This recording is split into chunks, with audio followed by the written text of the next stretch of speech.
자, 오늘 누가복음 24장 1절부터 6절까지의 말씀을 가지고 누가 부활의 영광을 함께 누릴 수 있는가? 라는 제목으로 2025년 부활주일, 정말 소망과 은혜와 기쁨이 가득한 주일 예배 말씀 전하도록 하겠습니다. 오늘은 우리 기독교인들, 성도들에게 있어서 가장 기쁜 날입니다. 가장 축복된 날입니다. 가장 소망의 날입니다. 바로 우리 대신 우리가 이길 수 없는 사망 권세를 깨뜨리시고 부활하신 주님을 기념하는 부활주일이기 때문이죠. 먼저는 이 복되고 거룩한 날 예배로 동참하고 계시는 성도님들의 가정마다 예수 그리스도의 생명의 빛으로 더 밝아지시고 더 환해지시기를 다시 한번 주님의 이름으로 축원드리겠습니다. 오늘 읽은 본문 말씀은요, 예수님이 십자가에 달려 돌아가신 지 3일째 되는 날, 이른 아침, 예수님을 따랐던 여자들이 빈 무덤을 바라보며 근심하고 있을 때 두 천사가 나타나서 예수님의 부활을 증거하고 있는 장면을 기록하고 있습니다. 여기서 천사들은 여자들에게 이렇게 말하죠. 어찌하여 산자를 죽은 자 가운데서 찾고 있느냐? 그분은 여기 계시지 않고 살아나셨느니라. 그렇다면 오늘 부활주일을 맞이해서 예수님의 이 놀라운 부활의 영광에 참여할 자격자가 되려면 어떻게 해야 할까? 우리 시간 함께 생각해 보기를 원합니다. 첫 번째로 우리가 예수님의 부활의 영광에 동참하려면 예수님의 십자가 죽으심을 절대로 잊지 않아야 합니다. 보통 우리 기독교인들은 부활주일을 맞이하게 되면 마치 이전에 아무 일도 없었던 듯 예수님의 부활에만 초점을 맞추어 기뻐하고 축하합니다. 야, 드디어 사순절이 끝나고 고난주간이 끝났어. 이제 더 이상 우울해할 필요 없어. 그냥 기뻐하고 누리기만 하면 돼. 내가 그동안 못했던 것, 못 누렸던 것, 이제 마음껏 한번 즐기고 누려보자. 대부분 이렇게 가볍게, 즐겁게 부활주일을 맞이합니다. 하지만 우리가 부활절을 맞이할 때마다 절대로 잊어서는 안 되는 진리가 있어요. 바로 예수님의 참혹한 십자가의 죽음입니다. 여러분, 예수님이 부활하셨다는 것, 바꾸어 말하면 예수님이 그 전에 끔찍한 사망 가운데 계셨음을 말씀해 주고 있는 거예요. 다시 말하면 예수님의 부활을 기뻐하고 축하하기 이전에 우리 모두의 죄를 걸머지고 죄 없으신 창조주 하나님, 성자 예수님이 무덤 속에 계셨던 그 캄캄한 3일의 시간을 우리는 절대로 잊어서는 안 되는 것입니다.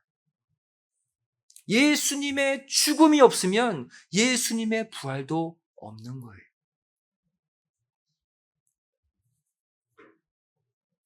이 예수님의 죽으심을 잊지 말라는 성경 속의 메시지들이 있어요.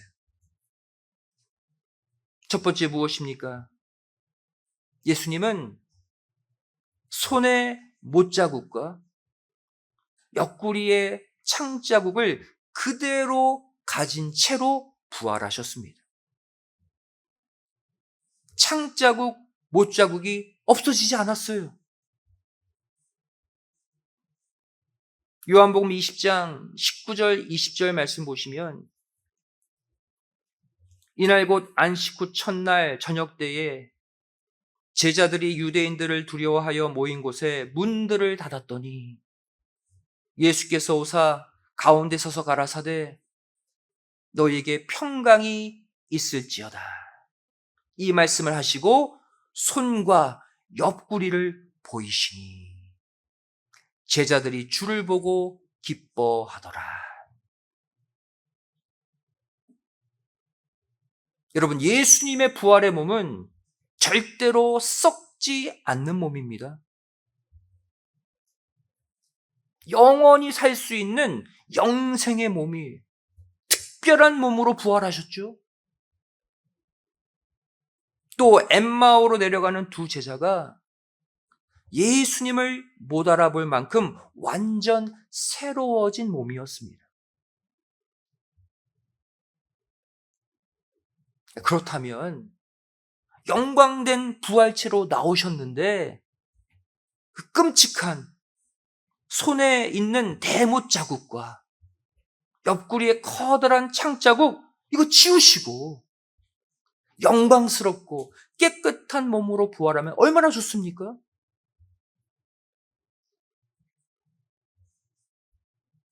그런데 왜 예수님은 그 끔찍한 상처 남은 몸 그대로를 가지고 왜 제자들 앞에 나타나셨을까? 잊지 말라는 거예요. 예수님이 부활했지만 절대 잊지 말라는 거예요. 무엇을? 예수님이 우리를 위해 당하신 그 참혹한 십자가 죽음을 잊지 말라는 메시지입니다. 예수님의 십자가 죽음을 가슴 절절히 우리가 마음속에 새기지 않으면 예수님의 부활의 영광에 동참할 수 없다는 거예요.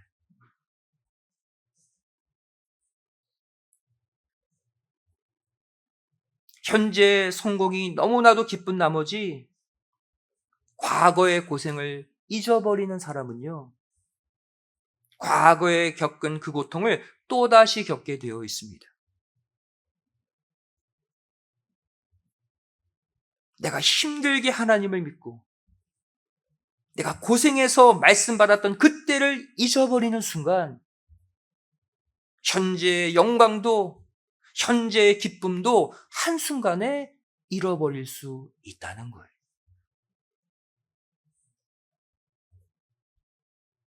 예수님이 창자국과 못자국을 가지고 부활하신 이유는 이 부활의 영광을 잃어버리지 않도록 과거 우리를 위해 죽으신 죽으심을 잊지 않게 하기 위한 예수님의 사랑의 흔적입니다.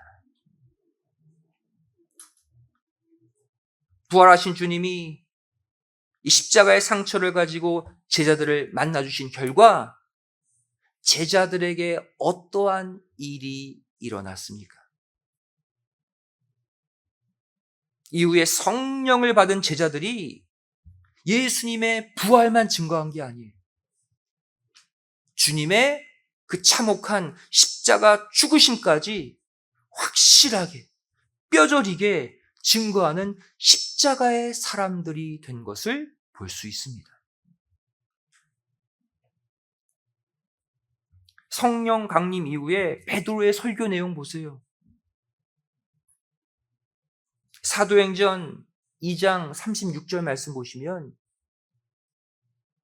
그런즉 이스라엘 온 집이 정령할지니 너희가 십자가에 못 박은 이 예수를 하나님이 주와 그리스도가 되게 하셨느니라. 예수님 부활 승천한 이유입니다. 성령 받은 베드로가 부활하신 예수님을 증거하는 것이 아니라 십자가에 못 박히신 예수님을 증거하고 있어요. 또 사도행전 4장 10절 말씀 보시면 너희와 모든 이스라엘 백성들은 알라. 너희가 십자가에 못 박고 하나님이 죽은 자 가운데서 살리신 나사렛 예수 그리스도의 이름으로 이 사람이 건강하게 되어 너희 앞에 섰느니라. 부활만 증거한 게 아니죠. 예수님의 부활보다 예수님의 십자가 죽음을 더 앞세워서 증거하는 것을 볼 수가 있습니다. 예수님의 죽으심을 마음속에 새겨야 부활의 영광이 오기 때문이에요. 두 번째로 예수님의 십자가 죽음을 잊지 말라는 성경 속 또 다른 메시지가 무엇일까요? 바로 재림하시는 주님도 피 뿌린 옷을 입고 나타나신다는 것입니다. 요한계시록 19장 11절 말씀 보시면 재림하시는 주님을 이렇게 묘사하고 있어요. 또 내가 하늘이 열린 것을 보니 보라 백마와 탄 자가 있으니 그 이름은 충신과 진실이라 그가 공의로 심판하며 싸우더라. 재림주의 모습이에요. 그런데 계시록 19장 13절 말씀 보시면 그가 입고 있는 옷을 이렇게 표현하고 있죠. 또 그가 피 뿌린 옷을 입었는데 그 이름은 하나님의 말씀이라 칭하더라. 이처럼 재림하시는 주님도 영광스럽고 깨끗한 모습이 아니라 과거에 채찍에 맞아 피로 얼룩진 그 옷을 입은 채로 다시 오십니다. 다시 말해 말세를 살아가는 저와 여러분도 부활의 영광, 재림의 영광 이전에 나를 위해 고난받으시고 피 흘려 죽으신 그 예수님을 먼저 기억하고 있어야 한다는 거예요. 그래야 부활의 영광에도 동참하고 그래야 재림 주님도 영접할 수 있다는 거예요.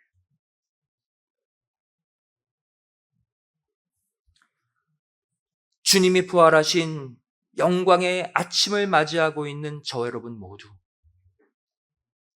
우리를 위해 당하신 주님의 십자가 죽으심을 다시 한번 떠올려서 그 진리를 더 가슴 아파하고 더 깊이 감사하심으로써 부활의 영광에 동참하는 자격자들이 다 되시기를 주님의 이름으로 간절히 축원드리겠습니다. 두 번째로 주님의 부활의 영광에 동참하려면 어떻게 해야 하는가? 무덤 속에 계신 예수님을 죽은 자가 아니라 산 자로 믿는 믿음이 있어야 합니다. 무덤 속에 있으면 죽은 자잖아요. 예수님은 무덤 속에 계셔도 산 자라는 거예요. 오늘 본문 5절, 6절 말씀을 다시 보시면 천사들이 무덤을 찾아온 여자들에게 다음과 같이 말하고 있죠. 어찌하여 산자를 죽은 자 가운데서 찾느냐? 여기 계시지 않고 살아나셨다. 다시 말해 이 여자들은 무덤 속에 계셨던 예수님을 산자로 보지 않고 죽은 자로 보았다는 거예요. 그래서 천사들에게 책망을 받은 것이죠. 왜? 예수님은 무덤 속에 들어가셔도 산자시거든요.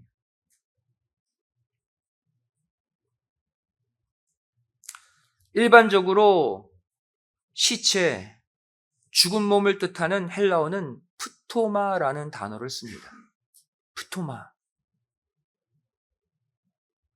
마태복음 14장 12절 말씀 보시면 요한의 제자들이 와서 시체를 가져다가 장사하고 가서 예수께 고하니라 그랬죠. 세례 요한의 시체, 실제 죽은 몸이에요. 헬라어 프토마를 쓰고 있어요. 그런데 성경은요, 일반적으로 살아있는 몸, 보통의 우리 육체를 가리키는 단어로 헬라어 소마라는 단어를 따로 쓰고 있습니다. 누가복음 11장 34절 말씀 보시면 내 몸 소마주, 그 몸의 등불은 눈이라. 내 눈이 성하면 온 몸 소마가 밝을 것이요 만일 나쁘면 내 몸 소마도 어두우리라. 일반적인 우리의 육신 소마에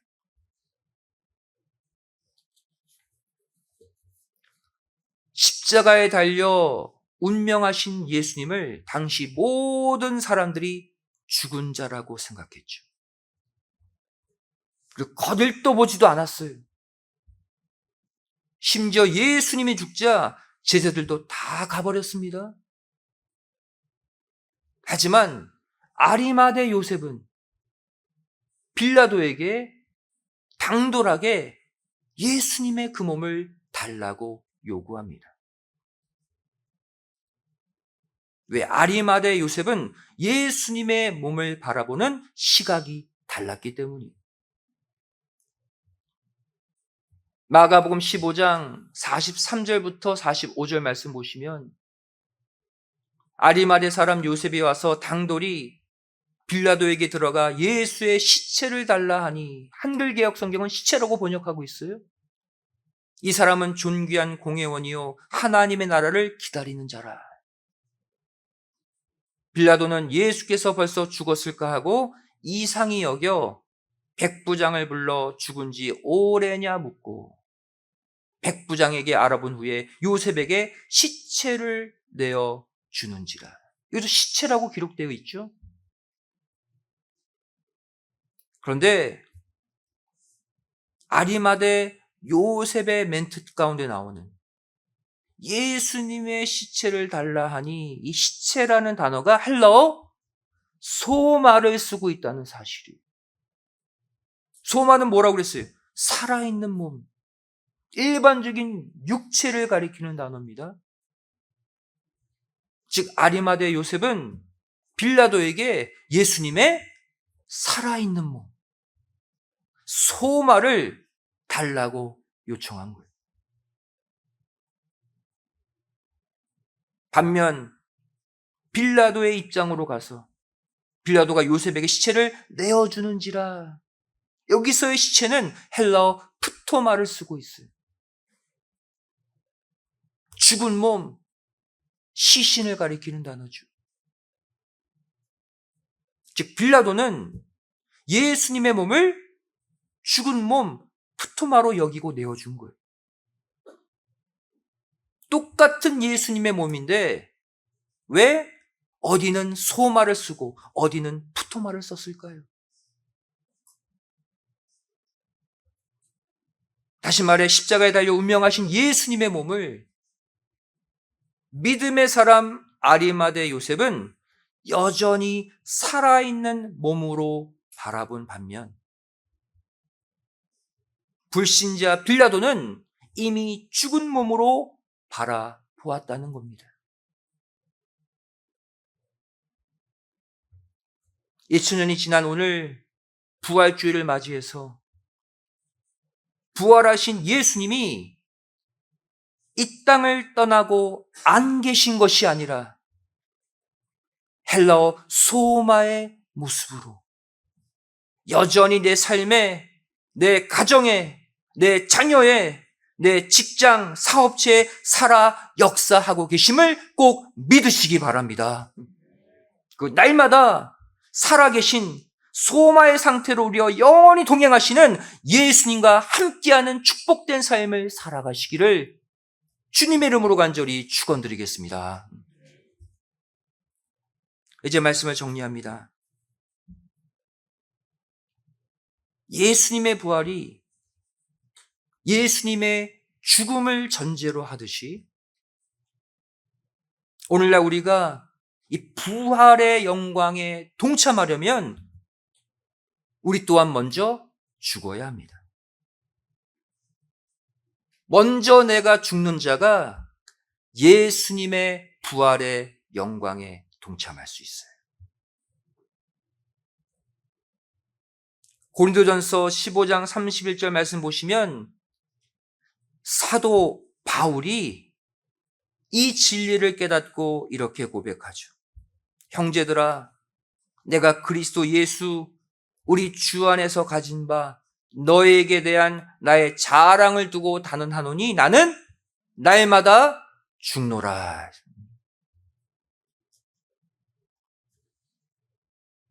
보통 사람은 생명이 하나잖아요. 한 번 죽으면 끝납니다. 사도 바울은 자신이 날마다 죽는다고 고백하고 있어요. 날마다 죽는다? 바꾸어 말하면 날마다 다시 산다는 거예요. 날마다 부활한다는 거예요.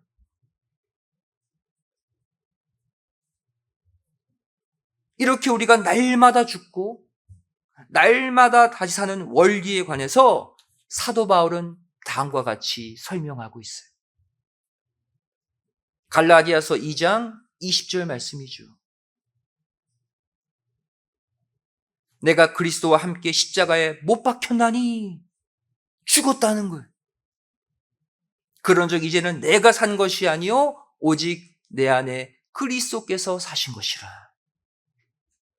이제 내가 육체 가운데 사는 것은 나를 사랑하사 나를 위하여 자기 몸을 버리신 하나님의 아들을 믿는 믿음 안에서 사는 것이라. 이 바울이 말하는 날마다 죽고 날마다 사는 방법이 내 무엇이 죽는 겁니까? 죄악된 내 옛자는 죽고 욕심 벌벌하고 나만을 위해 살고 다른 사람이 고통받든 말든 나만을 위한 그 과거의 내 사람은 죽여버리고 그리스도의 생명으로 다시 사는 역사. 이 역사가 날마다 내 속에서 반복적으로 일어나야 한다라는 거예요.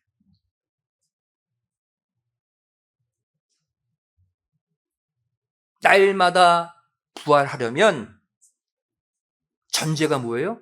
날마다 먼저 내가 반복적으로 죽어야 합니다. 죽을 때 부활의 생명이 일어나는 거예요.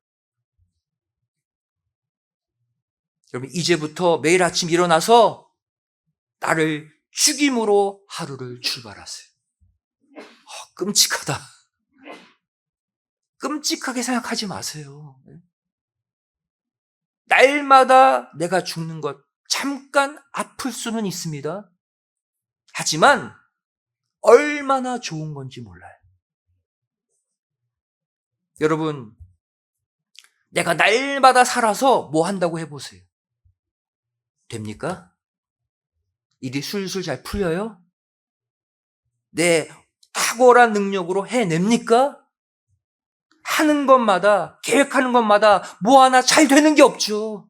왜? 내가 살아서 내가 하기 때문이에요. 이제부터 매일 아침 말씀 가운데, 기도 가운데 내 속에서 나는 죽고 예수님만이 살아날 때 예수님의 무궁한 생명력이 내 삶의 모든 것들을 살려낼 줄로 믿습니다. 결국 좋아요, 우리의 삶에.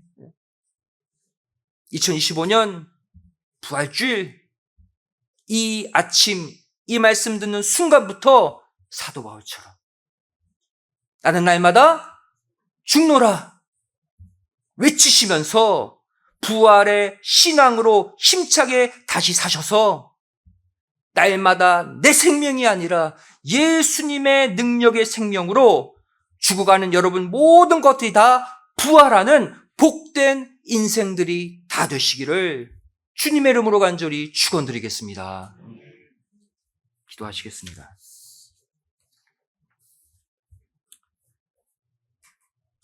나는 날마다 죽노라.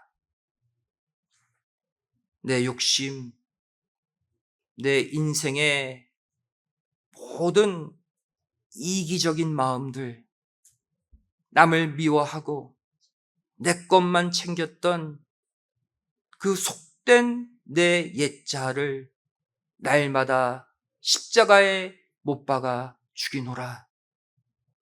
부활절 아침 이 사도 바울의 고백이 우리 모든 성도의 고백이 되기를 소원합니다. 그동안 내 힘으로 살아보려고 하고 내 계획대로 내 욕심대로 해보려고 했던 죄, 이 시간 예수님의 십자가에 다 못 박고 내 속에 예수님만이 사셔서 내가 해결하지 못한 인생의 문제들을 처리하시고 해결하시고 다시 살려내시는 부활의 생명의 역사가 앞으로 우리 삶에 끊임없이 일어나게 하여 주시옵소서. 저희들 예수님의 부활의 생명을 덧입기를 소원합니다. 그동안 우리가 계획한 모든 것들 이루지 못했다 할지라도 이 시간 예수님의 부활의 생명을 덧입고 다시 한 주를 출발할 때 내가 생각하고 내가 계획한 것 이상으로 예수님의 생명으로 모든 것들이 해결되는 축복과 승리의 삶을 살게 하여 주시옵소서. 오늘 많은 분들이 세례를 받습니다. 세례를 받는 순간 그 옛 자아가 다 죽고 예수님의 거룩한 생명으로 다시 사는 소망의 역사가 이 예배 가운데 크게 일어나게 하여 주시옵소서. 간절히 빌고 소망하오며 사랑 많으신 예수님의 이름으로 기도드리옵나이다. 아멘. 함께 보셨습니다.